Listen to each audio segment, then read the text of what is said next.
Mahakaleshwar temple. Mahakaleshwar மந்திரில் உள்ளார நிற்கிறோம். மகாகாளேஸ்வரர் பக்கத்தில் உள்ள சிவன் ஓங்காரேஸ்வரரும் இந்த கோபுரம் மேலே ஏற்றுங்க அப்படியே. ரைட். மகாகாளேஸ்வரர் பக்கத்தில் உள்ள ஓங்காரேஸ்வரர் ஆலயம்.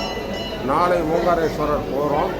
இன்றைக்கி பக்கத்துலேயே மகாகாளேஸ்வரர் பக்கத்துலேயே ஒரு ஓங்காரேஸ்வரரும் வச்சுருக்கிறாங்க. அந்த கோபுரம் தான் இது. ஓம் நம சிவாய. இந்த விநாயகர் எடுங்க. அது பக்கத்தில் உள்ள விநாயகர் விக்கிரகம், விநாயகருடைய ஆலயம்.